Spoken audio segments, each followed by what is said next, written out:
This is The Drive with Dale Lolley and Matt Williamson on your 24/7 home of the black and gold. SNR, Steelers Nation Radio. Matt, we talked about this situation on Friday a little bit with Nico Iamaleava. He is now Nico Iamaleavin. Yeah, nice. He is gone. Tennessee said, you know what? Enough of that. We're not going to put up with this. And the head coach, Josh Heupel, said, this program has been around for a long time. There are a lot of great coaches, a lot of great players who came and laid the cornerstone pieces, the legacy, the tradition that is Tennessee football.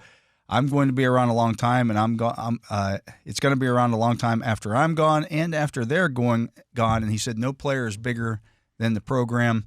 He was going to make the heck out of that. $2.5 million this year, and now he is out of a job. Because that's what it is. It's a job. So how does that work? Does he not get his money then? Nope. Okay, that's not like a signing bonus. It is not. There's no guarantee of this stuff. Okay. Yeah. I mean, you get it like on a weekly check or whatever. You got to actually play the games to get paid. Good. I'm glad it's not. He had a contract. He's not going to play. He's not going to live up to that contract. And they said, you know what?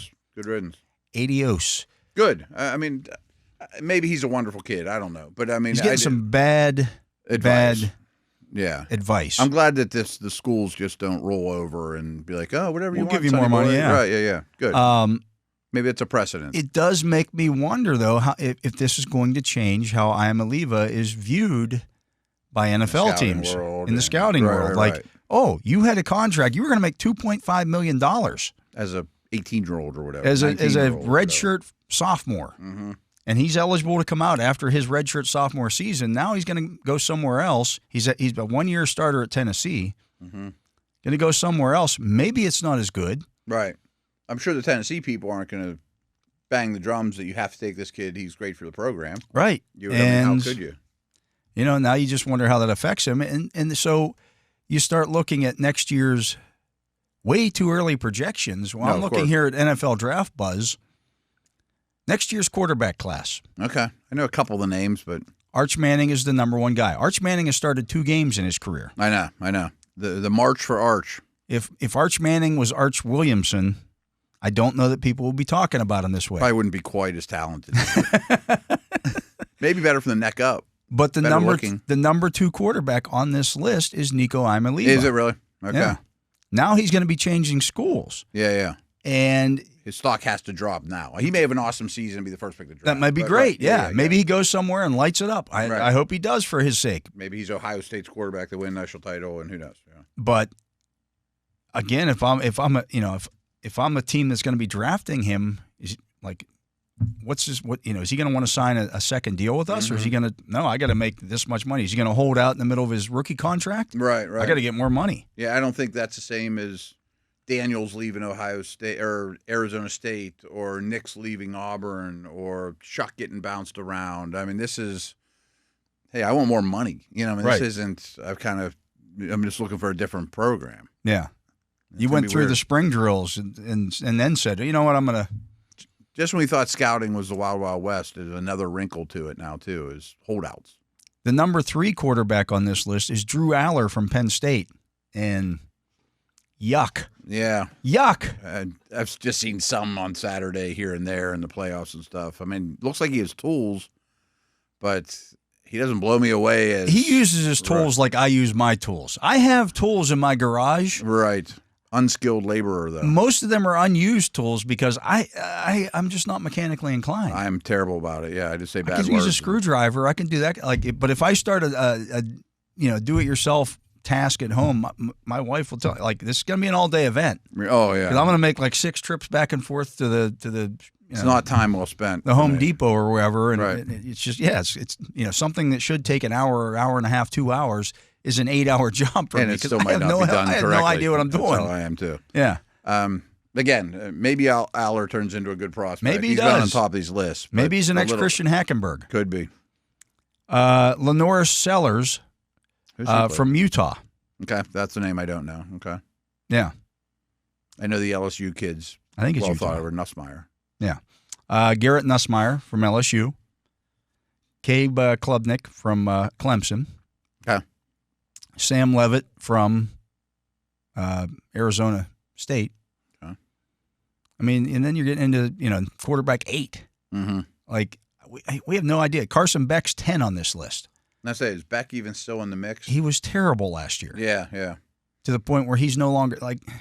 You just don't. Was at the top of these lists. You just the last don't 2 know. years. That's kind of the point we've been making all along. You just don't know what's going to be available. Now, maybe somebody else will emerge on this list, and I hope so.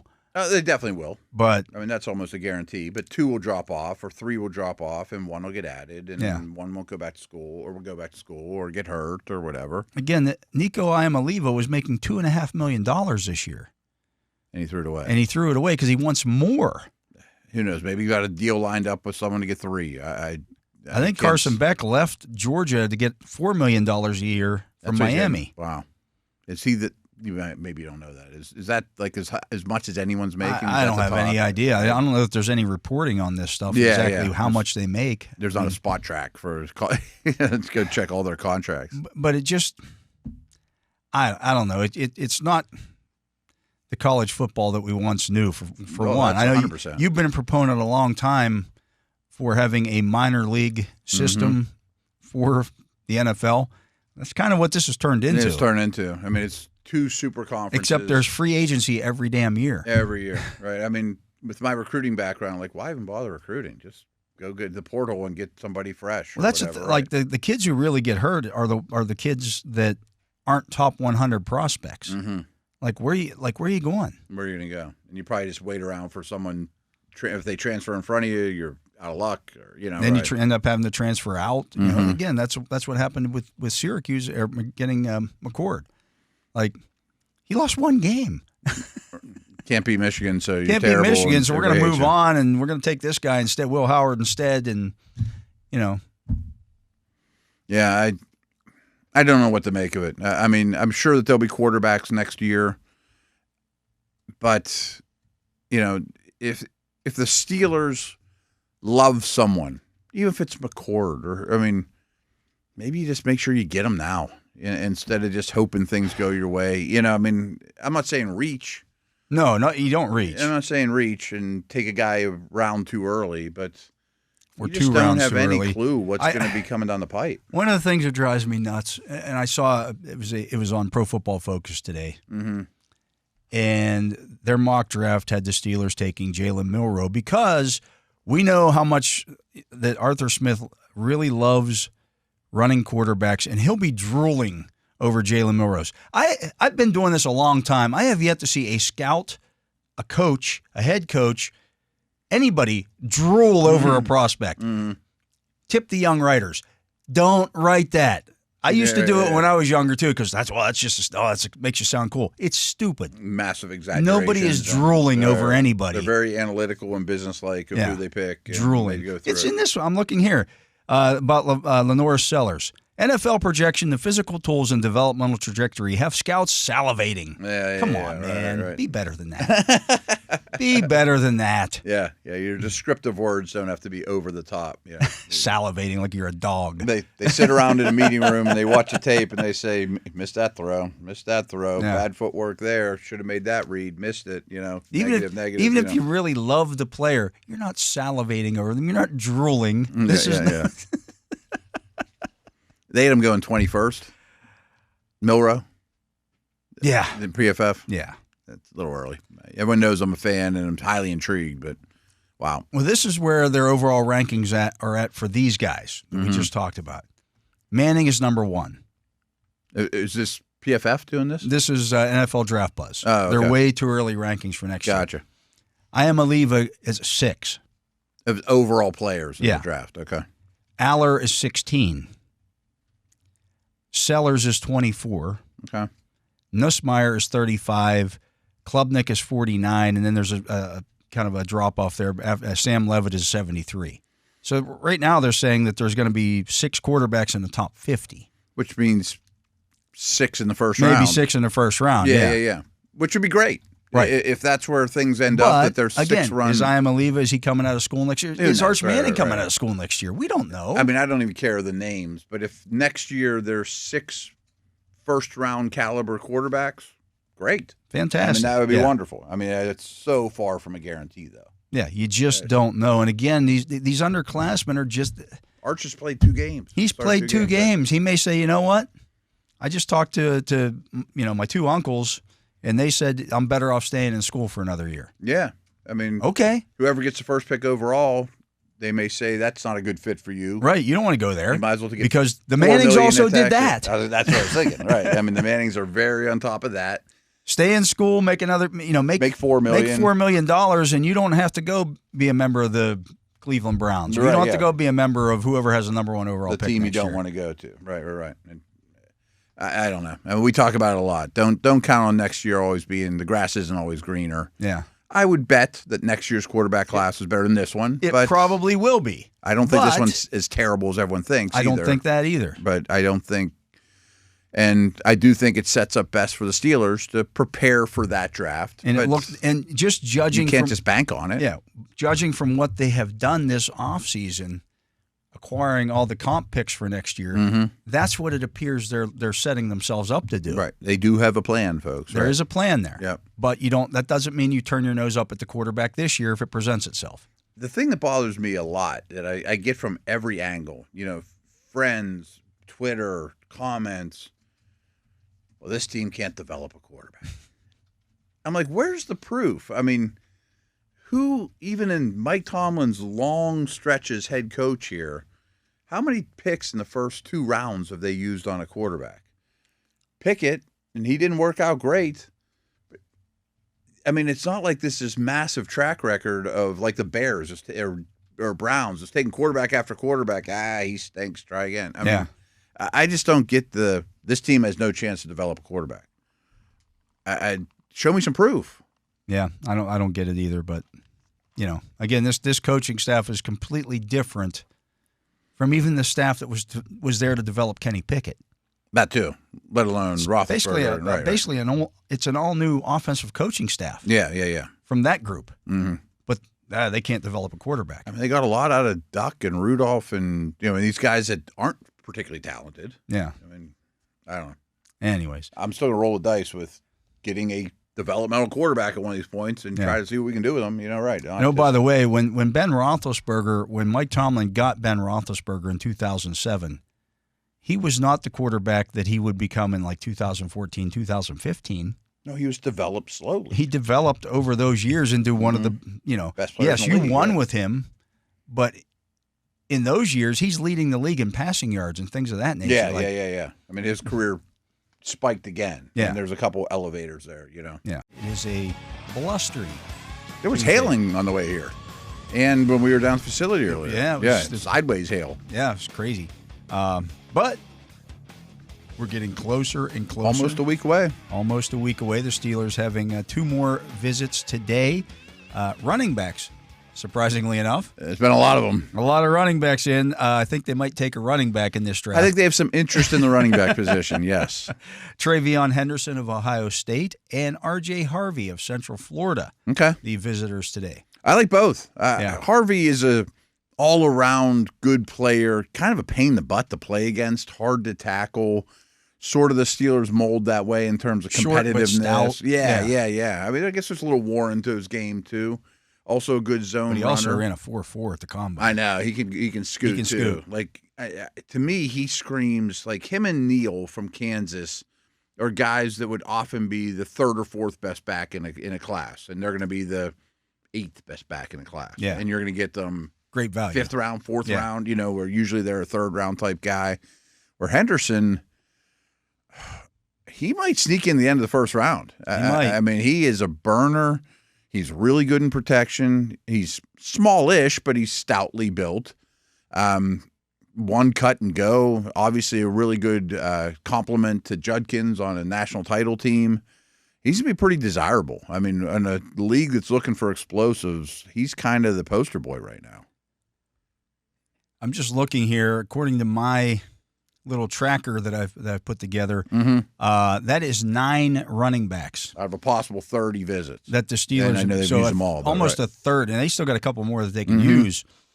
So the running backs that they've had in, we know Amari in Hampton. Yeah, he's a 1st round type. guy. Yeah, let's project where these guys would go. Yeah. I would say he's going to be top 40 at the latest, maybe top 20. I think Henderson is around 2 at the latest guy. I can't believe he gets out of the top 50. Yeah. You got Dylan Sampson from Tennessee. He's probably a top 3 round. I would think. Guy. I kind of think that opinions vary on him because it's such a weird offense. Sometimes they run against like 4-man boxes and stuff. It's weird, but he's very explosive. Yeah. Bashal Tutin from Virginia Tech. I think he kind of counts in that 5th round, 4th round neighborhood. Somewhere in that mid-round range. Supreme tester. Ollie Gordon from Oklahoma State. He's a little bit later. He's my least favorite of the guys they've got. I think he's kind of a plotter. But what's interesting about him, and maybe why you have him in for a visit, is what happened this year, Ollie? Because a year ago, he'd be second, third round type guy. Yeah, you were considered a first-round guy, maybe. Right. Yeah. And maybe he's like, well, I had a bad ankle all year, and I just wanted to play through it. I'm a team guy. And you're like, oh, okay, Ollie, that's great, you know? They had Jaden Blue in earlier this week from Texas. Pure burner. I don't know where he goes. Yeah, I don't know. That's a tough one. That's he the is one undersized. guy that they've had in that's kind of the scat. Like when people say, you know, pick one of the Dree Archer or whoever. That's who he is. He's the closest to that. Yeah. I mean, like some of these guys are shorter and thick and like a Warren. Yeah. Where he's a satellite back. You know what I mean? I think he's probably 6th round. But someone might just love the speed and take him to 4th, you know? Caleb Johnson from Iowa. Perfect fit. I don't think he gets out of the 2nd round. I don't either.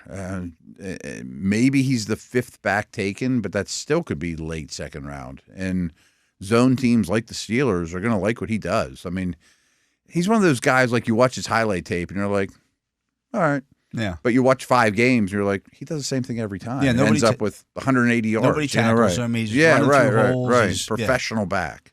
R.J. Harvey, who we just mentioned, again, just a good all-around back. Yeah, I'm a fan. I think he's a little older.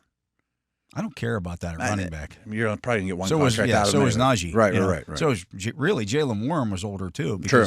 Jalen Warren's the same age as Najee Harris. Right. He just came into the league a year later. I think that's it. So is Giddens? Did I say DJ? I don't think we mentioned Giddens. DJ Giddens from K-State is the other one. Also, great tester, kind of a slasher. He's a little taller and runs a little higher than I'd like at times. He's built like Le'Veon Bell. Yeah, that's a good comparison. By the time he was trimmed down to 220 pounds. Yeah. And maybe Giddens even puts on 5 or 10 of muscle too. I have mixed feelings on him, but there are certainly some people in his corner. Yeah. No, he's fast. And he's got his footwork at the combine was like. Yeah, it's impressive. Yeah. And he can go too. Yeah. So it's a good group. It's a good group, and they've really canvassed a lot of different areas in the draft. Absolutely, with these guys. I mean, Hampton might be gone. I think everyone else will be there at 21. I'm not suggesting they'll take any of those guys at 21, Hampton aside. But some of those dudes aren't going to be around for the 3rd round. That's for sure. They didn't bring Judkins in though, huh? They did not, but they were at the Ohio State Pro Day. True. Okay. So they may know. I'm trying to think of the top backs who has not been in. Martinez and Neal, they're not the top guys. Yeah. Cadabo, Martinez, Neal are kind of the ones. It's almost like the list of who isn't is greater than who has been. Yeah. Or smaller than who has been in here. At quarterback, they've had 4 guys in. Mm-hmm. Tyler Shuck. That was he was early, yeah. He was early. Then you had Jackson Dart, Shador Sanders, and then this week, Kyle McCord from Syracuse. Okay. They've definitely done a lot of homework on those guys, They've also been at a lot of the pro days for some of those guys. And they took Milroe to dinner. Yeah. You know, so they've been in close contact with all those dudes. But not as many of the quarterbacks as the running backs, for sure. No, of course. I mean, running backs is, it's like you said, it's a third of their visits. You might as well we are taking a running back. Yeah. Just put it out on the front of the building. Which isn't even worth hiding in this draft. No, it's not really like you could tell the whole planet and still get one. Yeah. You know, and be happy about it. Wide receivers, they've only brought in 4. Yeah, I don't know what the plan is there. They brought in both Iowa State guys, Jalen Knoll and Jaden Higgins. Okay. Both are 2nd, 3rd round type guys. Yeah, I mean, they're not going to come cheap. Savion Williams was an early visit. I wonder if they're just trying to figure out what to do with him. Maybe. Maybe he even could be in the running back category, you know, or just kind of tall for that. But he's a Cordell Patterson. He's Cordell Patterson. That's who he is. And then Matthew Golden from Texas. Mm-hmm. So Higgins and Golden are probably top 40 guys. I mean, Golden for sure. Knoll's a little smaller. I mean, maybe he falls the 3rd round, but I'd be shocked if he's there for the Steelers' 3rd round pick. Yeah. I mean, I think that's more trade down or consider moving Pickens is the only way that you really end up with any of those guys. Yeah, a bunch of defensive linemen. Yeah. J.J. Pegues from Ole Miss. Knows, but an active one, right. Yeah. I mean, gets goal line carries and, Yaha Black from Iowa. Not as active, but gigundous. Just a huge human being. Tested really well at the combine. Derek Harmon. Yeah, that's first-round type dude. Yeah. Last week it was Jared Harrison Hunt from SMU. Oh, right. More of maybe a fifth-round type guy. Yeah, so he'd be later, yeah. I wonder if they had a medical concern or something, maybe. A question they wanted answered. Josh Farmer from Florida State. We're both pretty good fans there. I mean, if he's still there in the third round, you have to strongly consider that. Elijah Roberts from SMU. Mm-hmm. He's more of a end-turned bump inside, you hope, and traits. I got a report. Somebody texted me privately and messaged me that Darius Alexander is coming in or has already been in. There's some. Okay. So he may be in later this week. confirmed. We'll see when that happens. But they know all about the MAC guys. Yeah. It is. But he'd be a good fit too, though. I mean, Yeah. he would not. He's a day 2 pick all day long, round 2, probably all day long. Jamari Caldwell from Oregon, Okay. the nose tackle. Another nose, kind of like Pegues. I mean, he's active. Nose tackle body for sure. 3, 4, 5, 6, 7, 8. 8 D linemen. 8 D linemen, 9 running backs. Wow. It eats up your 30 pretty quick. Yeah. Edge rusher Shamar Stewart was in last week. There's 2 of them I think are smokescreens. That's one. Him and Enyamari. Yeah. Or Enyamari. They're both potential first-round draft picks, but you're maybe trying to get somebody. Yeah. Oh, the Steelers brought him in. Maybe they'll take him. Maybe we need to make a move or whatever. Yeah, Nick Emuari, the safety, and then 3 cornerbacks. Aziri Thomas from Florida State. Which at this point where he ran, you consider him the third, but I don't think any earlier than that. Trey Amos from Ole Miss. That's a higher pick. Yeah. I mean, that's a top 40 probably pick. And then Justin Wally from Minnesota. It's kind of an odd one to bring in, but he's a mid to late sleeper type. There aren't many sleepers that aren't many people are talking about. That may be one that the coaching, your defensive back coaches just said, you know what? Really like this guy. We didn't get a chance to talk to him at the combine. Right. He kind of flew under the radar a little bit or whatever, and man, he's better than we thought. Let's take a look at him. Yeah. So that's the list. And again, I think if you really start to, they're certainly interested in running back and defensive tackle or defensive lineman, however you want to call it, whatever you want to call that. I know they brought Wyatt Millam in from WVU. He was a local visit. He's a local, but at least he's not a throwaway. He's not the kicker from Pitt. You know what I mean? Like Those guys he could get drafted reasonably high.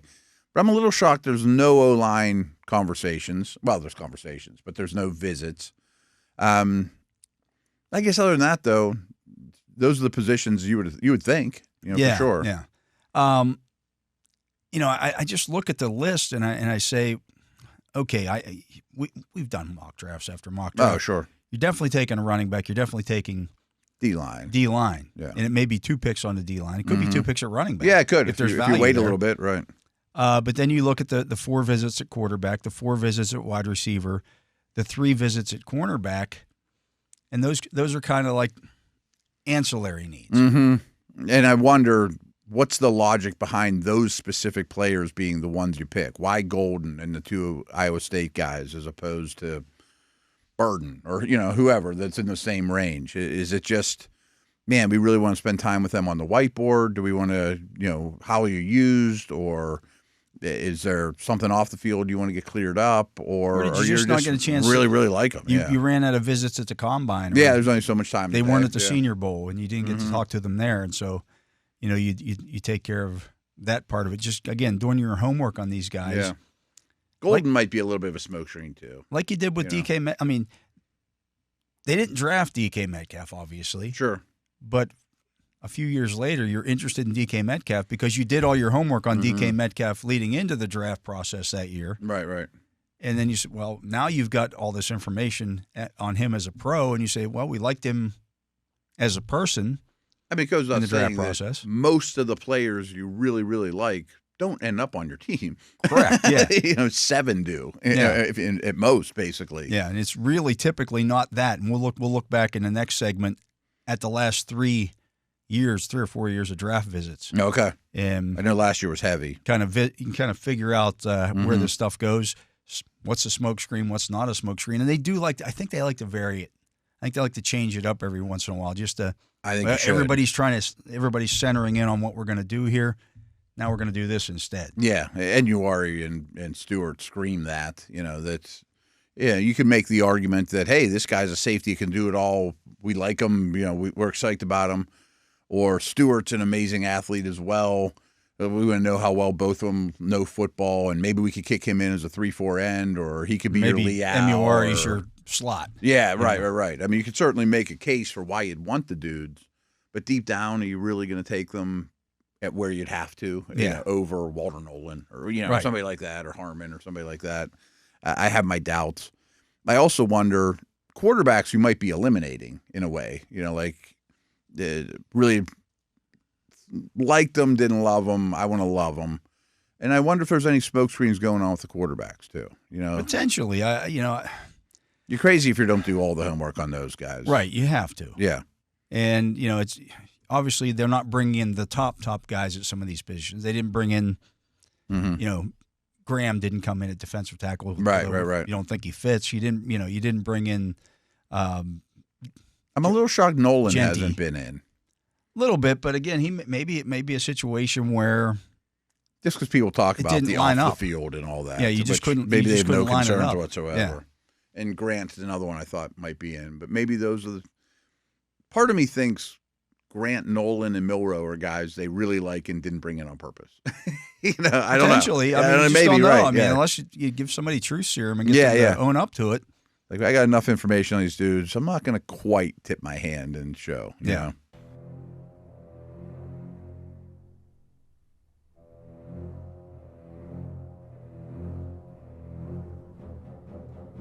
And welcome back to The Drive. I am Dale Lolley. He is the Matt Williamson, and we welcome in on the Justin Miller hotline the Dean of Doom, the Lord of Living in His Fears, and the great white shark of Steelers coverage, Bob Labriola. How you doing, Labs? Good, guys. How are we doing? We all ready for next Thursday or what? Yeah, I couldn't get here soon enough, to be honest. Absolutely. Can't wait to no longer be talking about this particular draft and to actually be talking about, I don't know, things like who's actually on the team. Yeah, now. where they land. And things like and that. All that. Yeah. Yeah, right. Quit talking about what you think's going to happen and talk about what actually does happen. There you go. Absolutely. That's the world we live in. So, Labs, this will be the 5th time in the Steelers' history since 1970, with the modern history, that the Steelers will have had the 21st pick in the draft. Huh. Do you know the players that they took at 21 in the previous 4 times? Wow, I'd be impressed if you do. Well, here's the... With this Jeopardy? Yes. I do know. Well, the first came in 1974. That would be Lynn Swan. That would be Lynn Swan. Okay, the second time came in 1977. 77, Benny Cunningham. No, it wasn't Benny Cunningham. That was Robin Cole. Right, Robin Cole, okay. 1983 was the next time they picked at 21. Everybody knows this one, unfortunately. Gabe Rivera. Yeah, Gabe Rivera. And then in 1990 was the last time that they've had the 21st pick in the draft. They took Eric Green. Decent success. So they've got some good players at picking at 21. Disagree with that. Well, whoever commented on Eric Green. He was a good player for the Steelers. I'm not saying he was a great player. Like a one Hall of Famer out of the group. That's not too bad. He went to 2 Pro Bowls. No, I was just talking about Eric Green. Oh, I just meant in general. I know you weren't a fan. You're not a fan of in general of taking tight ends in the first round. I get it, but I'm not a fan of him specifically. And the way I look at it is that was Joe Walton's fault. So that allows me to kind of lump 2 of my least favorites together. I'm sure you also know the last time the Steelers went into a draft, or not went into a draft, but traded their second round pick in a draft for a player straight up. I'm drawing a blank here. That would be one Jerome Bettis. Ah, okay. That worked out all right, too. That worked out okay, too. So some of the moves that they've made were the way this draft lines up. I mean, they already traded their second. I'm not saying DK Metcalf's Jerome Bettis by any stretch of the imagination. He's not too shabby, though. But he could be an impact player like Bettis. And you've got the 21st pick in the draft where you got guys like Lynn Swann. Yeah. Robin Cole was a longtime starter for the team. Mm-hmm. They've gotten good value out of that pick over the years. Gabe might have been all right. Gabe might, yeah. I mean, we just don't know. And if they'd have taken Dan Marino there, well, who knows what happens. But it's just all part of the intrigue of the draft. You just don't know, given year to year, how this whole thing goes. Yeah, and, so much of it, again, there's a lot of hard work, certainly, that goes into preparing for the draft, but you need luck. I mean, you just do, the way the picks unfold.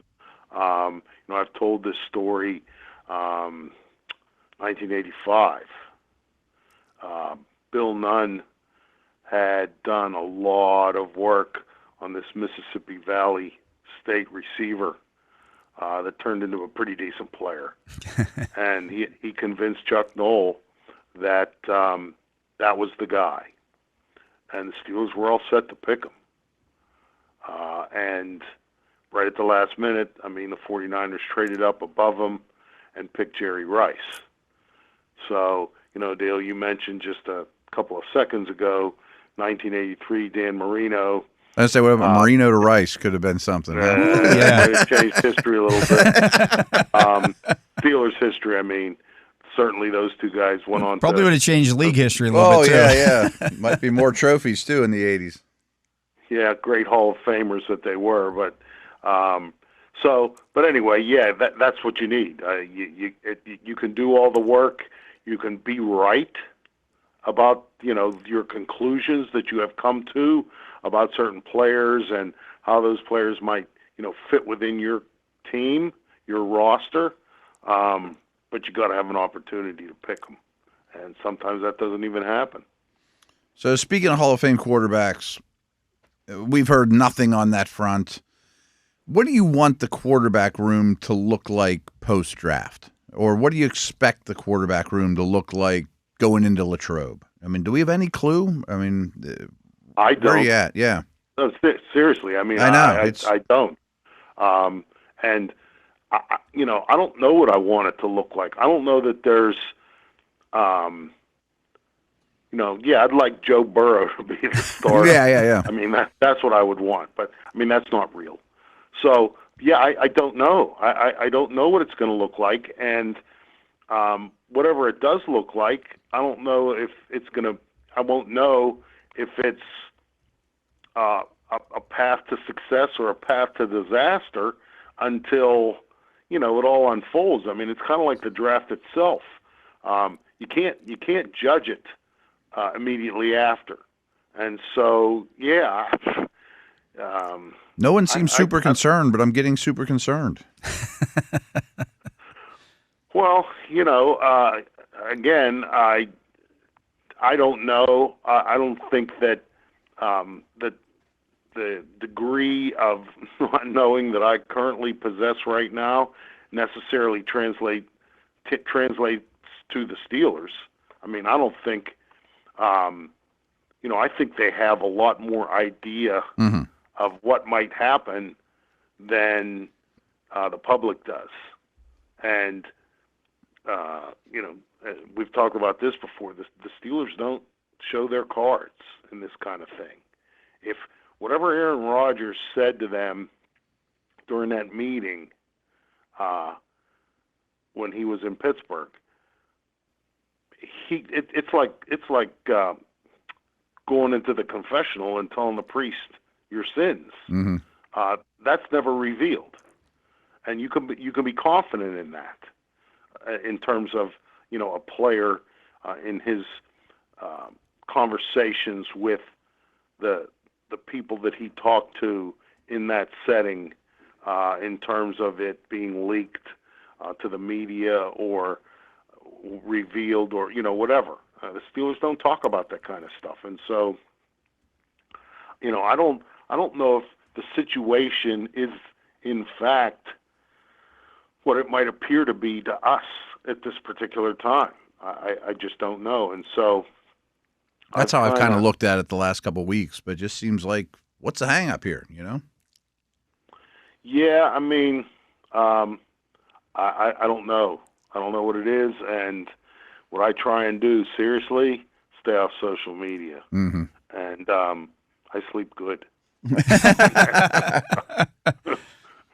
So, Bob, in the last 2 years, basically since Omar Khan has been the GM, the Steelers have had their pre-draft visits. In 2023, they brought in, for pre-draft visits, Broderick Jones, Joey Porter, Keanu Benton, and Darnell Washington were all among their top 30 visits, first 4 draft picks that year. Last year, they brought in Troy Fautanu, Zach Frazier, Peyton Wilson, Mason McCormick, and Logan Lee were all part of their pre-draft visits. That's 9 total? 9 total in the last 2 years out of 60 guys that they brought in. Does that mean we can absolutely count on the guys that they brought in this year, the 30 guys? There were 9 running backs and 8 defensive linemen and 4 quarterbacks and 4 wide receivers, some other ancillary pieces, I think 3 cornerbacks. We can absolutely count on the Steelers taking 3 or 4 or 5 of those guys.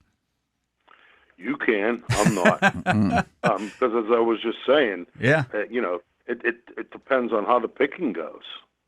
And, a lot of those pre-draft visits, again, that's part of the information gathering process. If, for example, the Steelers talk to a guy at the Combine, or say at the Senior Bowl, at the Combine, went to his pro day, took him out to dinner, maybe they don't need him to bring him in again.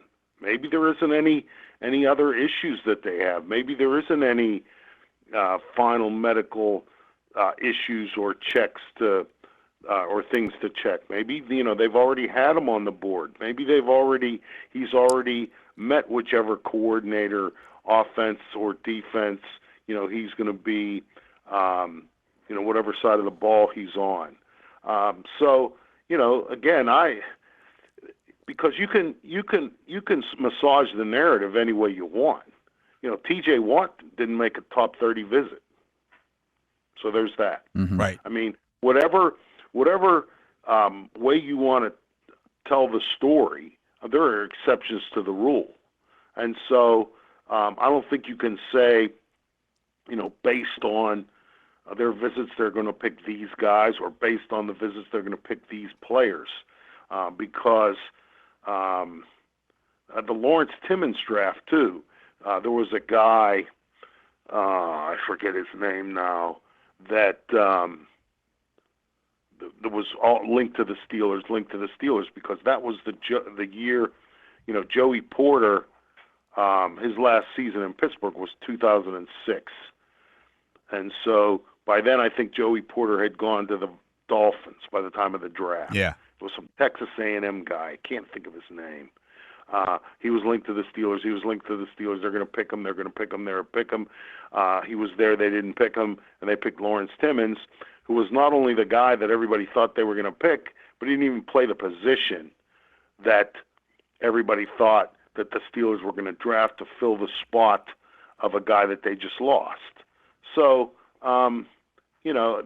again, I've been around a lot of these drafts, and, when you think you know who it is, or you think you know what position it is, you really don't. And because, again, one of the things, if I were going to give you one aspect of Thursday night that I am confident is going to happen, there's going to be a pick where I go, wow, didn't see that one coming. Mm-hmm. And so that's the thing about the draft. A lot of the information you think you're getting either isn't true. It could be a smokescreen, or you're getting all the information, and then and even if it's right, but the way the way it unfolds, it's not possible for it to happen that way. That's why I'm ready for April 24th to come around, as I said, so we can quit talking about what we think is going to happen and start talking about what actually does happen. Because I think once it's all said and done, and the first 20 picks are made, then I think the 21st pick is going to make some sense, once it is made. That's been my experience. So, Labs, I know you don't break down the prospects like crazy going into the draft, and you get to know them a lot more, obviously, once they become Steelers. But I find it really interesting that they pick 21, and then they don't pick again till 83, I think it is. And Alexander, who is in today from Toledo, I can't imagine him going 21, but I can't imagine him being there at 83. Like, a high percentage of their 30 visits fall in that range after they're going to pick and well before they're going to pick the next time. Do you think they're really gearing up to be moving around the board, if I'm right about that? Again, I'm going to keep saying what I've been saying. Yeah, I hear you. What you say that these picks are slotted to go in a certain area of the draft, that doesn't, no offense, sure, that doesn't make it true. No doubt. That's what is thought. That's the guess at this point. And so, we're going to find out because if there was such a thing as top 30 visits in 1983, there would have been a lot of people thinking, what is Miami bringing Dan Marino in for? He's never going to last that long. Mm-hmm. And then their second-round pick will certainly be gone by then, or whatever.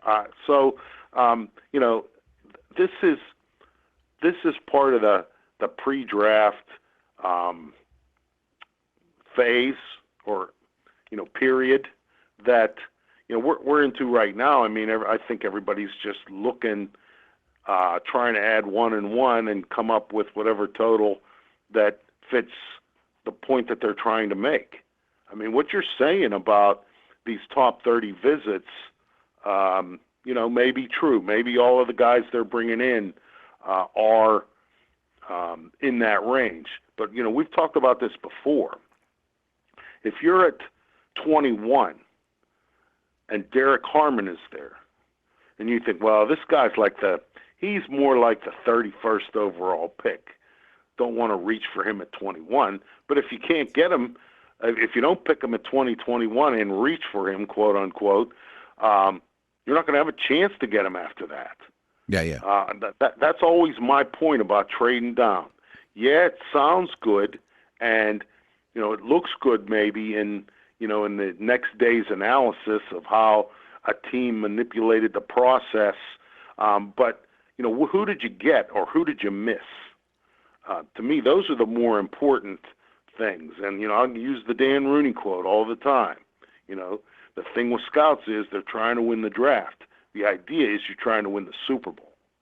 So is it wise to trade down for extra picks to get into the range that we're just talking about? But then who did you not get a chance to add to your team by doing that? Again, I don't.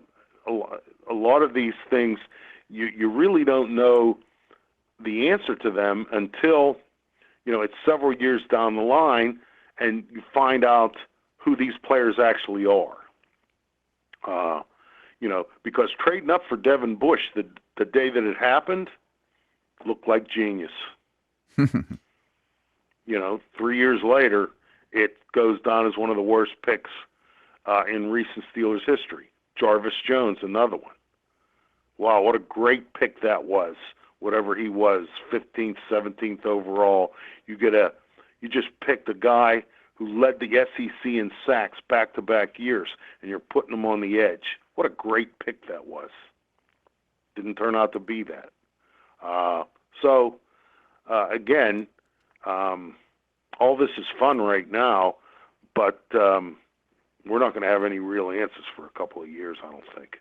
Absolutely. Well, Labs, we will see you at the facility next week when we do all this fun stuff. And, we'll hear from Mike Tomlin and Omar Khan early next week sometime. Really? And okay. We'll get an opportunity to have them not tell us who they're going to pick in the draft. Right. I'm sure they'll open up all the secrets. Yeah. Yeah. And, hey, And I'm not. That's not a shot at Mike Tomlin and Omar. No, not at all. Nor should they tell you. As an old man, I've been through a lot of these, and I can tell you, nobody has ever told you anything in those press conferences. Unless you're picking number 1 overall, it's all you have no idea. Yeah, and then the press conference is after. They wouldn't tell you then either. And the press conference is after. I'm sure they're going to say good things about the guys they picked too. Yes, they're not going to be like, we really didn't want to take this guy, but we had to. That's one I would like to hear. Yeah, like, boy, that's the worst case scenario. We had to take this dude. Yeah. Oh God, did we mess that one? It's like when the surgeon comes out of the operating room and sees the family. He always says, "Yeah, the operation was a success." I want to hear one when he comes on and goes, "Wow, did I mess that one up?" Well, that's if the patient dies. Yeah. That's how that goes. And even then, they won't admit it. But Bob, we appreciate you stopping by, and we'll see you next week. Welcome to The Drive. I am Dale Lolley. He is the Matt Williamson, and we will not be having Aaron Rodgers as a guest today. No, we will not. Not on this one. Aaron Rodgers was a guest today on the Pat McAfee show because he said his sister urged him to go on because there was a lot of BS out there regarding his situation. I didn't hear the interview, but it sounds like it was pretty inconclusive overall. Well, I mean, he did say some stuff. Mm-hmm. He said, look, I haven't signed with anybody to this point because I have some stuff going on in my life right now I have to take my attention. Okay. That's fair. That's fair. I mean, there are a lot of people that these things, if those things have to take precedent over whether you play football or not next year, and the Steelers are comfortable waiting, which obviously they are. I'm sure there's been back and forth and dialogue between He said he's been in contact with Mike Tomlin constantly. Really? Okay.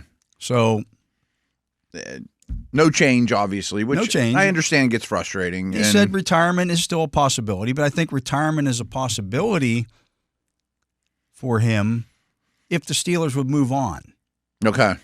I mean, there isn't another landing spot for him. I don't see it. I don't see him going to New Orleans, for example. I don't either. I think they're going to draft one, and Carr's still in the mix. I mean, that doesn't seem like a fit to me at all. Scheme, finances, where the really team's want to do at. it. Right. Yeah. So it'd been nice to get an answer. There's no doubt. It'd be nice to know before the draft. Maybe they do know. I mean, or have a strong inkling. I don't know. I have a feeling, again, Mike Tomlin has been in constant contact with Aaron Rodgers. I guess that's all we need to know. Rodgers said that he has a great deal of respect for Mike Tomlin, even more so after meeting with him. Mm-hmm. Said he's been, he's had a relationship with Arthur Smith for a long time. They've known each other. Tom Arth was with the Packers, the Steelers quarterback coach. Mm-hmm. Aaron Rodgers' rookie year. I didn't realize there was a correlation. Aaron Rodgers is going to be a Pittsburgh Steeler. You feel pretty confident about it? Yeah. I do. I have every step of the way. It's starting to linger, which gives you doubts, but the Steelers would have done something. This makes a lot more sense. Like him coming out and, he's waiting on the Vikings. He's waiting on everybody was guessing what was happening. Yeah, that part didn't add up to me either. I mean, it's Steelers are retirement for him, I think. For him to come out and say, look, no, I've had some things that I've had to take care of in my life. I have some people who are dealing with some illnesses in my he didn't say family, but he inferred his family that he or his inner circle or whatever you want to say. Right. People who are close to him. People that are close to him. Great. Take care of that. Mm-hmm. Like there's no rush here. The Steelers haven't done anything on the football field, nor will they really until after the draft. He's not under contract with the Steelers or anyone, so he has no obligations financially or legally to anybody. I mean, he can take as long as he wants, and he has the money, obviously. I don't know what else to add to it, I mean, so we're still don't know any different in terms of a yes or no, but at least it was something said from him, and I think that clears things up a little. A little bit, right? Yeah. Again, that just adds some clarity, gives you some clarity to the situation. He's not holding out, waiting for somebody else. He did say he's told the teams that he talked to, look, I'll play for $10 million. I did hear that. So there goes, right. Oh, they're going to give Aaron Rodgers $40 million. $50 million. He's not worth that, right? I guess that wasn't true, huh?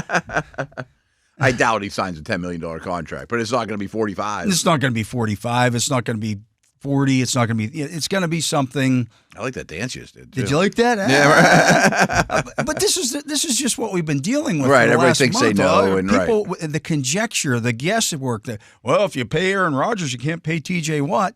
No. Right. That's not the case at all. Right. Yeah. So what's funny is all these people that think they know really had no clue. Pretending that they know. Right, yeah. I talked to Aaron Rodgers once 5 years ago, and here's what I think he's This is what he's up to. Right. It's all BS. I don't think he knows 100%. Right. That's the main thing. He doesn't know. What if the situations that he is dealing with off the field linger or turn worse? Right. You know what? I don't, and I'm not going to even guess what these things are. No clue. Right. But they, again, having dealt with stuff in my own personal life, sure. I can understand if you want to take your time. If somebody's dealing with something really bad in their life and they mean a lot to you, take your time. Yeah. But once you're in, this is what I've said all along about Aaron Rodgers. Once you're in, you're in. That's the thing is when you jump on the ride, the roller coaster's not stopping. You know what I mean? Let's go. We're not going to Egypt. We're not going to right. No, you're in. You're get involved. all that stuff out of your system, or deal with what you need to deal with. It's more important than football. We all understand that there is things more important than football, believe it or not. And hey, I mean, he's not a young guy either. I mean, he's probably looking at his life at a retrospective kind of way in some ways too. And here's the one thing I thought that he talked about the way things ended with the Jets, and he wasn't happy about that. He told them he still wanted to keep playing. Okay. Important note. Important note. Context clue. And they said that no, they were going to move on. And I guess it got a little contentious or whatever, however you want to look at it. I can't believe that a player of Aaron Rodgers' ability and status, resume and status right. would want that to be the last thing that you saw. Right. I mean, now his body might disagree with him. Right. I mean, that's the thing. True. He did have a major injury and surgery not long ago on his timeline. He's not young. But if you want to play the Jets, I mean, if there's truth to that, hey, I wanted to do this another year with you guys in New York, probably wants to do another year. He probably wants to play another year. He wants to get that bad taste out of his mouth. Right. Knows what he's capable of. Yeah. And, maybe he's not the player he was 5 years ago and probably recognizes that, but probably doesn't want Franco with the Seahawks to be the last thing you hear of him. Willie Mays with the Mets, that kind Joe of thing. Namath with the Chargers. A million of those Rams, things. Yeah, right. Rams, yeah. Yeah. Like that. Let me change that tune, Yeah. Hopefully. I mean, hopefully who knows? And quite frankly, I mean, if you look at it, Peyton Manning in 2015 with the Broncos. Peyton Manning was not the driving factor for the Broncos winning the Super Bowl. Bad neck injury. He was coming off of why he was not a Colt anymore. But what you got from Peyton Manning that season, and it happened against the Steelers in the playoffs that year, Steelers are winning that game in Denver. Right. With Ben Roethlisberger with a arm he couldn't raise above his shoulder, no Antonio Brown, and I think that was the year. They all run together now. But the Steelers were winning that game, and Peyton Manning put together a drive. Yeah. He summoned up enough. With his mind and won that game for him because they had a really good defense. They did. And he made basically, I can remember there was one throw that he kind of saw something at the line of scrimmage, changed the play, hit the seam route, and basically won them that game. But his overall numbers weren't great. No, he had a rough go of it. I mean, he couldn't drive the ball on out routes and things like that. But there was still a bullet or two left in the gun. You know what I mean? Yeah. And knowing where to go with football, being smart, all that stuff. Tom Brady does Brady's the same best thing. example. Now Brady had more in the tank. I would say he was a better player at that stage. But he also had a heck of a lot more offensively around him. I mean, we talked about that offseason. Oh, I remember. If you just gave that Tampa Bay Buccaneers team average quarterback play. I mean, that was Winston coming off the 30-30 year. With basically 40-30. Yeah. He had 40 turnovers. Okay. He lost over 10 fumbles that year, too, in addition to the 30 interceptions. Like, if your quarterback just goes out there and doesn't turn the ball over 2 times a game. Make that 12 or 15 or 20. Which is what Brady was able to do. Yeah. And And Brady agreed with us. I mean, Yeah. he looked at the situation like, this is perfect for me to land in. Yeah. And Now, you've also brought up some other instances where it didn't work out. sure. I mean, But- we kind of went through this with Wilson here last year. You know? But those players weren't the caliber of player that Aaron Rodgers was, or Tom Agreed. Brady, or Peyton Manning. Right. I mean, some of the best have ever done it. Yeah. Without question. So, again, Who knows? I'm willing to give it a shot because, A, what else you got at this point? Mm-hmm. But B, if only if he is in 100% on being a Steeler, being present at everything, and, But like you said, not before he signs a contract, but the second after. the second after. Yeah. I don't Right. care about all this stuff because they're not doing anything on the field right now. No, he's not hurting the team. Not He's at not all. making, it's not a, maybe it's a distraction, but who knows? There's not anyone even at the facility working out. I mean, everyone's on their own. I know some people, their OTAs start next week. There are OTAs and there are OTAs. Yeah. The OTAs that start next week are just, we're going to have the building opened up. If players want to come in and work out, Mm-hmm. you can come in and work out. Coaches aren't involved. No, so there's not even, coaches aren't involved. It's just guys going and lifting weights, training together, that kind of stuff. Then you have the draft. You have your rookie mini camp. Just the fact you said the sentence, coaches aren't involved. Coaches aren't involved. You have your rookie mini camp, Then it starts to be footballish. and that's where the coaches get their hands on the young guys for the 1st time. That's like freshman orientation. But you're not bringing Aaron Rodgers to that. No. That's And then after that, you involve the veteran players and the coaches. So really, you've got 2 or 3 more weeks before the actual football stuff. off-season training program really starts. Where you would want him to be. Yeah. I mean, if he starts missing those things, I think that's a different conversation. That's the Egypt conversation from a year ago in New York, blah, blah, blah. Yeah. And by then, the draft's in the books. You've already made your decisions of should we draft a quarterback or what do we do at this position, et cetera, et cetera. And the difference is, like, if he were still a Packer, he wouldn't need to be at the OTAs. No. You know the offense. You're not learning anything new. Nobody cared if Ben was there in the 12th year either, right. Ben was there. Sometimes he was, sometimes he wasn't. A lot of players are in and out of those things. Yeah. I never really Cam kept Hayward's track. not there. No one cares. Yeah. Right. But for a new player on a new team, you kind of need to be there to a degree. It would certainly be fruitful. Yeah. I mean, just even the verbiage at the line of scrimmage, the terminology, the communications. I assume Wilson was there last year. I think so. Yeah. I think that's important. I'm the starting quarterback on a new team. I want you there for those things. Yeah, and I got to learn these new receivers, who can do what. So that's when it gets important. Mm-hmm. At So least if it you get hasn't that first happened by taste. then then we can complain about it or bring it back up. But I would hope that answer has happened, hopefully by the draft, but certainly by then. Yeah, I mean that's when it gets really. Now you're starting to get closer to, 3 weeks from now you're just a couple of weeks away from minicamp. Mm-hmm. And then once minicamp's over, you're done. Your off-season program is finished. And it's quiet time. Right? Yeah. But you'd like to have some exposure at that point. Right. Even if it's Cousins or Carr or whoever. I mean, you'd want your starting quarterback to be around. That's what you would hope. I mean, that doesn't mean that's what's going to happen. But, I mean, we've seen instances in the past where quarterbacks have gotten injured in training camp and you bring somebody else in and it's quarterback. I don't know. The encouraging thing, assuming everybody wants him to be a Steeler, to me is constant communication with the head coach. And I wanted to come back to the Jets and play. Yeah. That implies to me that he's leaning that way. If he was drifting off in the sunset, would those two things come out of his mouth? Probably not. But again, I'm speculating. Yeah. I mean, that's what it always is. This just ends some of the speculation. Not all of it, but some of it. I do think people were hoping to get an answer. He's going on the air. He's going to say yes or no. We didn't, but oh well. Yeah. Quite frankly, I'm kind of happy he didn't do it that way. Just to go on. I'm going to go on the McAfee show and make a big pronouncement. Yeah.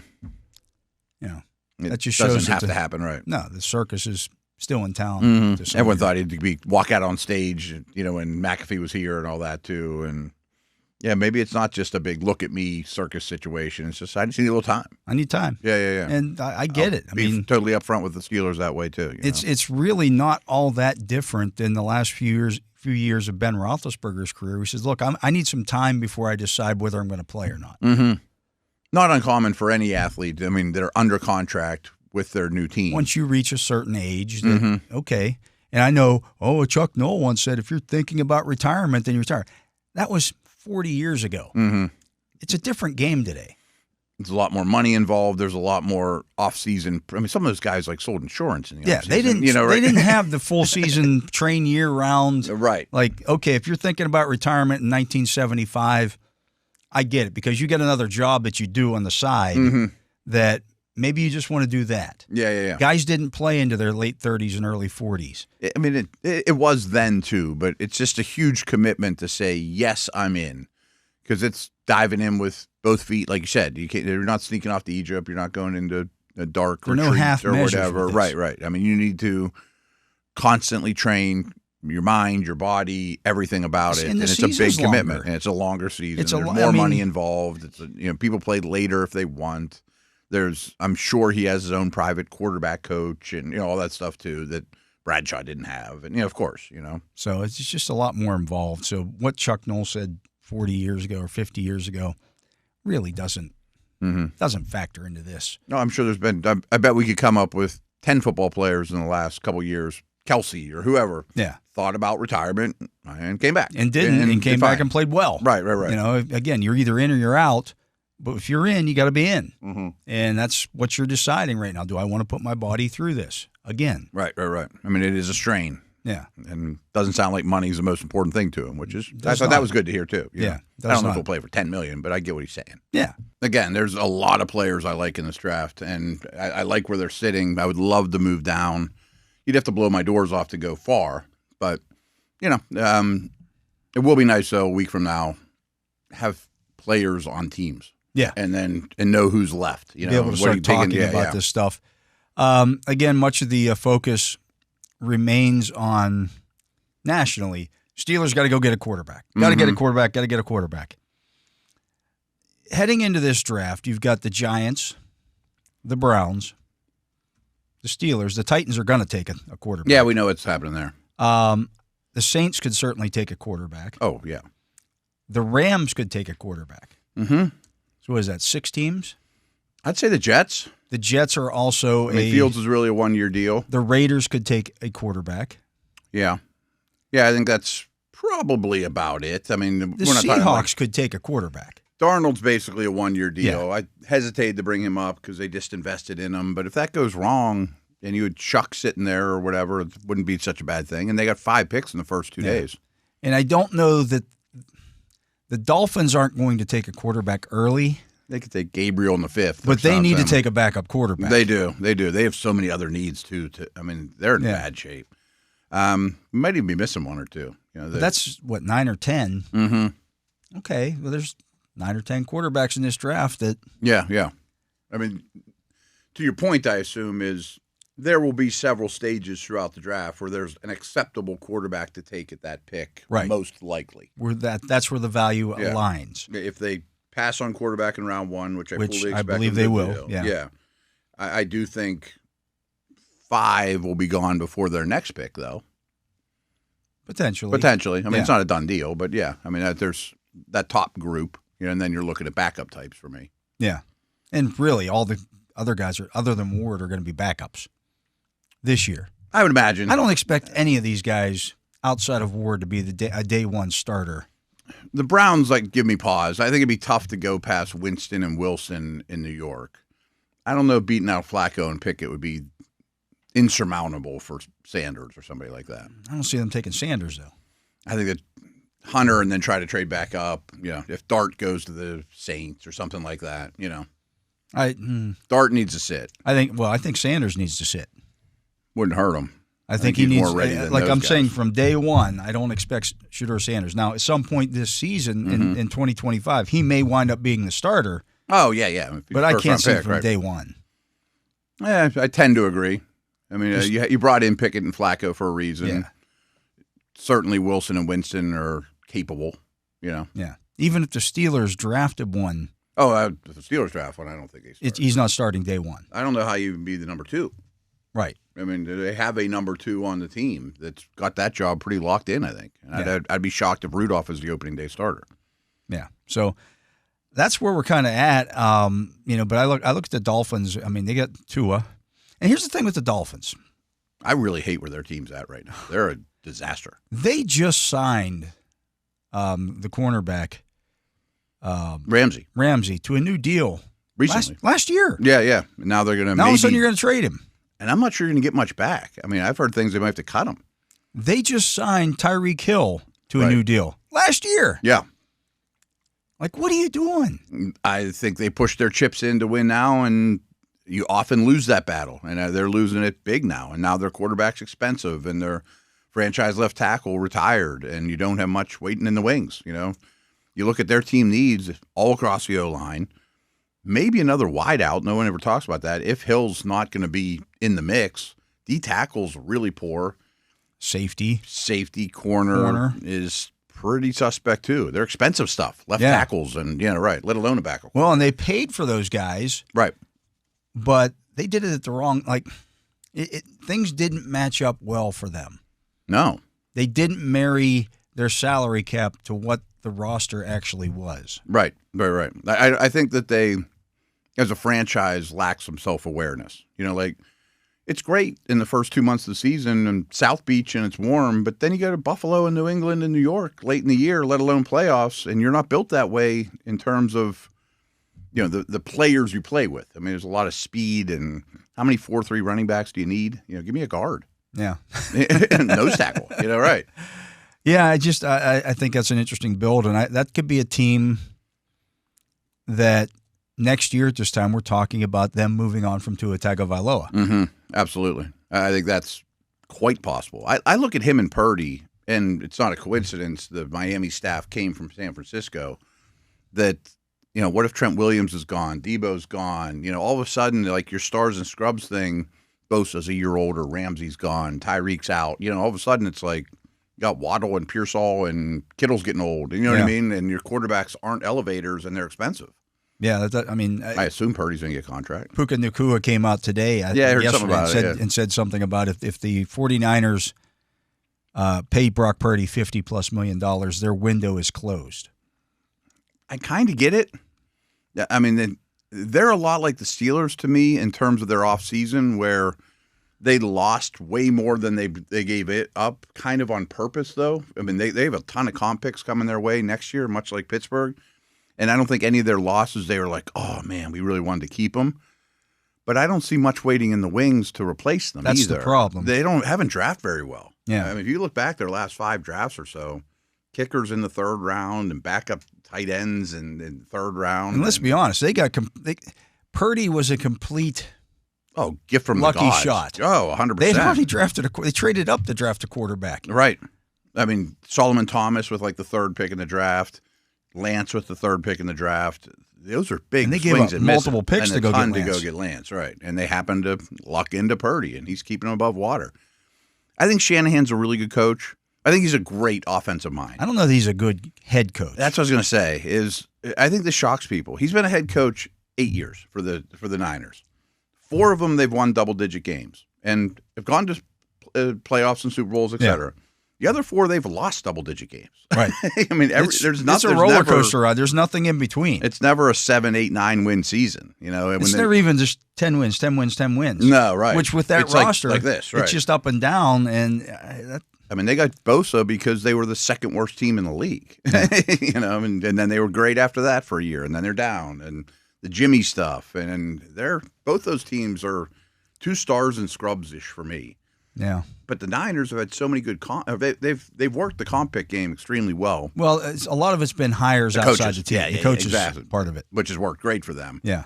But they're not hitting on the picks. They need more 3rd rounders that are cheap. Starters, Poonies, guys like that. Yeah. But we'll see. I don't see the Steelers taking a quarterback in the 1st round. I don't either. I continue to say I think it's going to be a defensive tackle. Mm-hmm. The only outlier to that would be Omari and Hampton.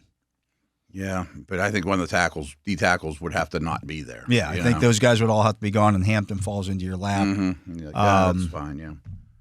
I think you take the defensive tackle over Sanders I do too. or Dart. Those 3, the 3 we always talk about. If they're sitting there, I think you take the D tackle and go from there. I don't love the quarterback prospects enough. No, I don't either, and that's I get it. And again, we've said consistently, I'm not doing this counting on next year's quarterback class being better than this one, but I don't love this one. Right. That's the problem. It's growing on me, but I always worry, is it growing on me because I need one? Like we said the other day, if we were in Buffalo, we'd be like, this quarterback class stinks. I don't care about it, Or we squint and going, been at the bar a little long. It's looking better and better as the night goes on. Like, that's how mistakes are made. Yeah. That is how mistakes are made. And I don't even care what is projected for next year's quarterback class. It's just door number 2. It's just go fish. I'm like, this isn't the time or place. Okay, well then we'll try it next year. I'll take that chance because I gotta love the guy who's available at 21 because maybe next year Tua Tagovailoa, and I'm just throwing that name out there. A guy, but there'll be 2 or 3 guys like that. There'll be guys like that who are available. There will be. There always is, and there will be. Yeah. Right. I mean, I know like even if like a Carr or a Cousins, I mean, ones that aren't as exciting, but is Dak Prescott's leash kind of coming to a time at who knows? You just don't know, and based on so much of that could depend on what happens this season.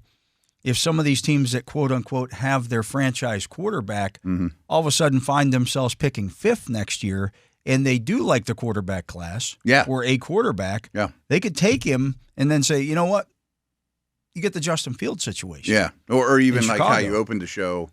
Say it's Seattle and they take Shuck in the 2nd round. They're like, we got something here. Yeah. Well, Darnold's available. Right. Let alone what could be next year's class. Or the Raiders take one, and now Geno Smith's older. Right. But Geno Smith's available. Yeah, you can pry him away even though they signed him this year or whatever. That stuff happens all the time.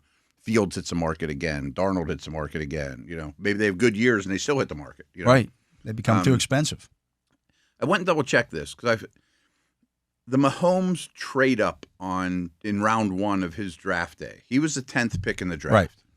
The Chiefs, I think everyone remembers, they were a playoff team, but they had the 27th pick. Right. They went way up. And there was several quarterbacks in that class, Deshaun Watson, Trubisky. Doesn't matter if they worked out or not, but they were well-renowned. They targeted Mahomes. Let's say the Steelers picked 27 this year. That'd be a wonderful season. You're one of the best teams in the league. Right. You won playoff games. It only cost them to get from 27 to 10, the 27th pick, their 3rd rounder, and next year's 1st. Steelers could do that,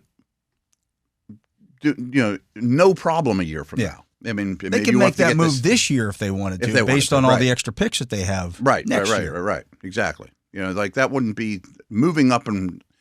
I'm not saying they should do that. No, of course. But if there's 3 or 4 you really like and you only have to get to 7, 8, 11, and you're picking 20 or 27, it's not as hard to pull off as you think. Especially, I think, if we look at this, again, the list of teams, 10 at most, need to draft a quarterback this year. Yeah.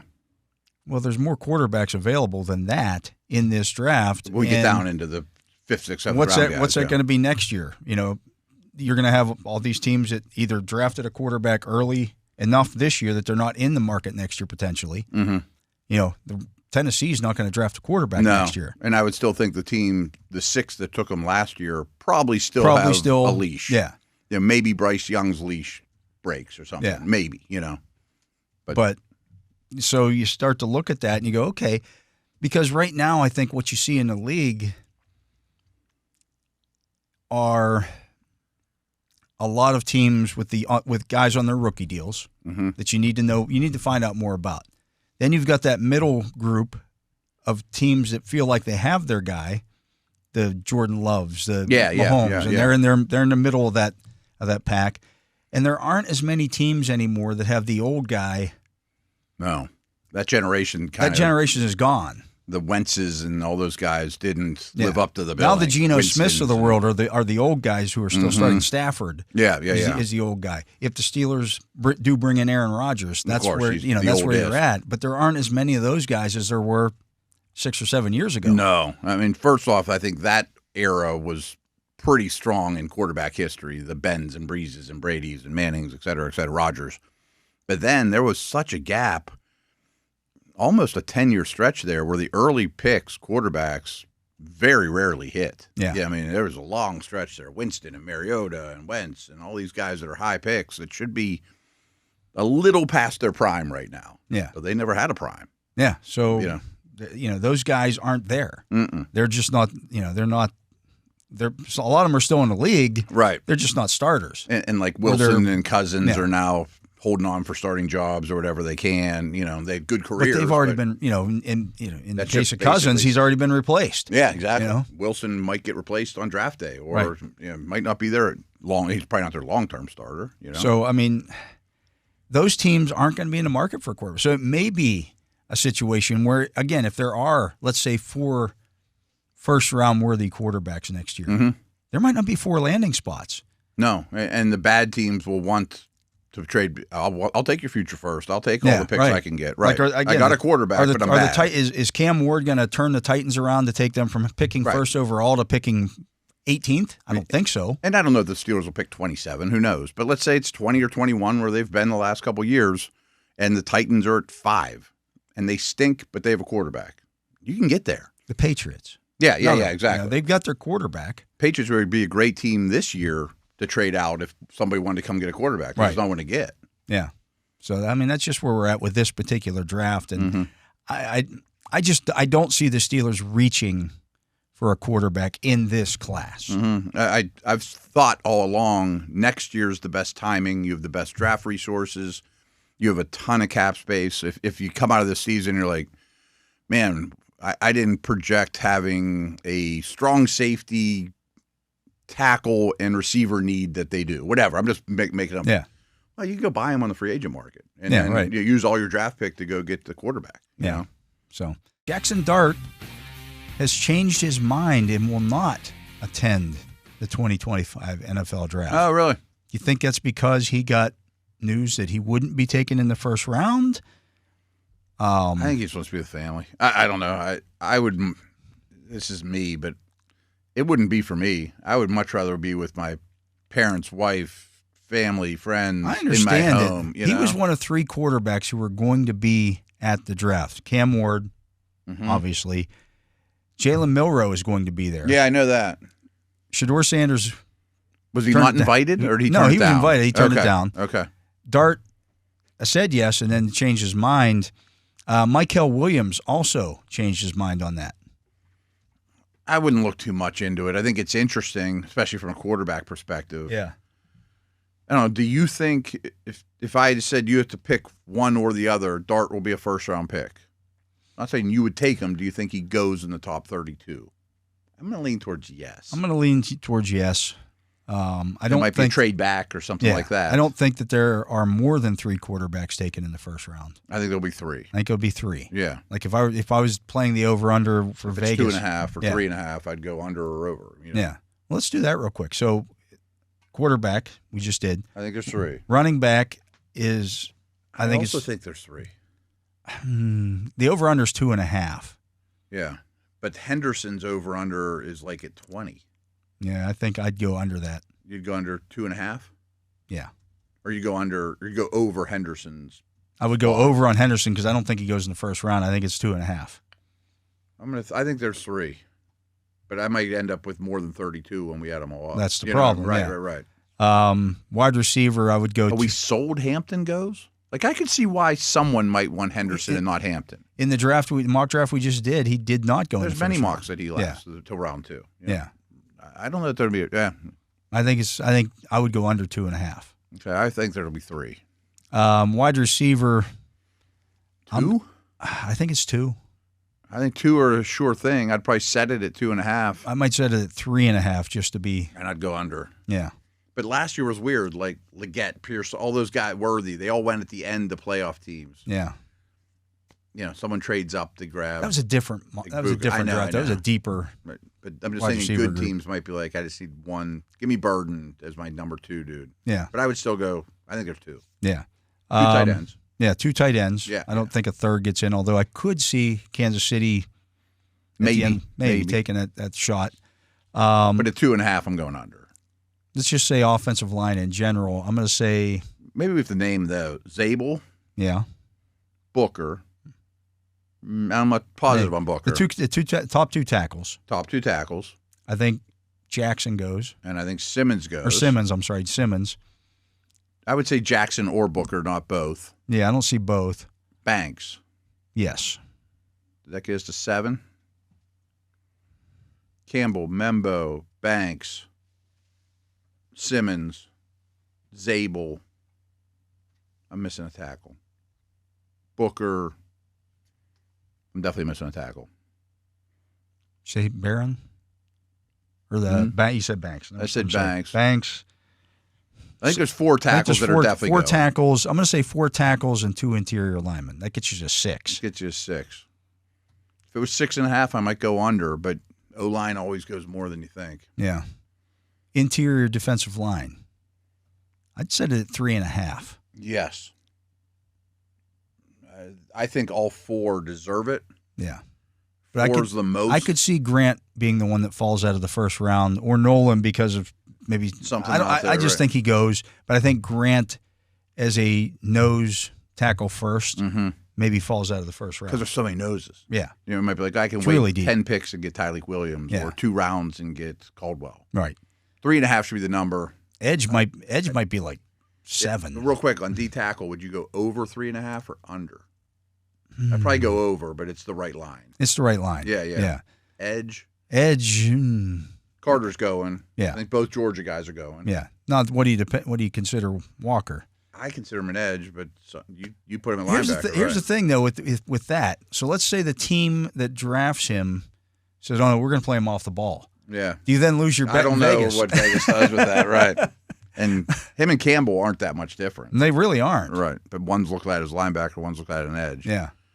I think Green's going. Yeah. I think Pierce and Ezerique are 50-50. Stewart's probably going. 6? I would go over 6. Yeah, it's always a position demand, too. Yeah. Probably the number should be like 6.5. Yeah. I mean, the Eagles could screw up your bet with the last pick easily. Easily. They probably will. Yeah. You know, right. Take Tua Malota or something. Yeah. Anybody, right. Yeah. Yeah, I think 6.5 is the number. Yeah. I think there's only one off the ball linebacker. Well, again, what depending on Walker and Edge and Campbell a linebacker. Yeah, it depends on what you call those guys. And again, if you're actually putting money on that, I would want to know what happens does it matter what the commissioner comes out of his mouth or not? Yeah, right. Or are they just calling these guys what they are? Right.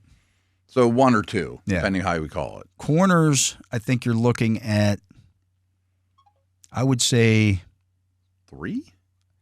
I would put the number at like 4.5. There's always gonna be more than you think. Yeah. But can Ravel go in there or Benjamin? Those are major. Well, I can't imagine Benjamin. Could Azareye'h Thomas somebody take that? I don't. Not at a 4. I don't see it, but right. You never know. The Kentucky dude could. Yeah, he could. Amos could. Johnson, Barron, and Hunter. Well, I wasn't thinking about Hunter. Then yeah. And could Hunter? That would be the other thing I'd want to clarify. Where is he counting in Vegas? Are they saying he's definitely a cornerback? He's definitely a wide receiver, or does he count as both? both? Podium, right? Or yeah, I don't know how they do. Is that it how the commissioner announces these guys? If he announces, because Hunter is told Hunter's going to want he them to wants say to both. be announced as a cornerback, wide receiver, right? But if they don't do that, does that affect? Or if they do it, does that number? mean 33 guys were taken in the first round for betting reasons? There you go. I need to know. I don't know that. But I would say, 5 corners if we count Hunter? Yeah. I think that's a good number. I think that's a good number, and then 2 safeties. Yeah, but I'm not positive they both go. I'd put the number at 1.5 and say. And I would take the over. Yeah. 2.5, I'd take the under. Right. I mean, that's 2.5's an easy under. That's why I think it would be set at 1.5. I haven't looked at any of this stuff. Right. There's no way there's going to be 3. Right. We know that. No kickers. No. Yeah, 1.5 would have to be it, and then it maybe weighted a little bit. Yeah. So, okay. Yeah. I bet if we added up, there's more than 32. Probably. Yeah. But it should. It should be in this draft. Yeah. Because that's there's just a lot of we may have had area. 38 guys on there. Mm-hmm. If I did the math on it, but I don't know if Vegas does that or not. When they add up all their positions, does it equal 32, or is it just probably not? Probably not. Wherever they can make the most money is how they do it. That, right? They're not trying to get it right. Yeah, they're trying to get your money. Yes, and they do it well. Anyways, that's going to do it for our shows this week. Matt, when we come back next week, Draft week. It is draft week. Only 3 shows next week, though. That is true. We're only on Monday, Tuesday, Wednesday. We do have a special show with Mike Pursuta on Wednesday night on WDVE. We also... You can find us other places. Well, trust us, and we will have plenty of shows on Steelers Nation Radio.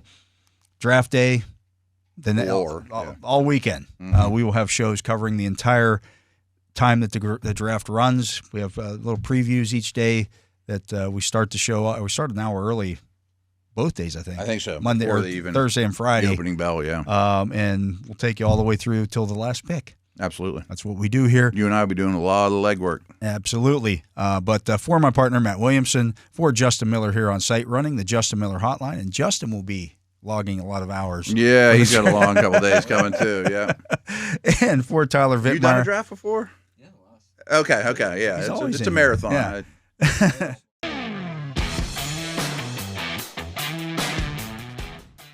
Steelers football happens here. The Pittsburgh Steelers Audio Network.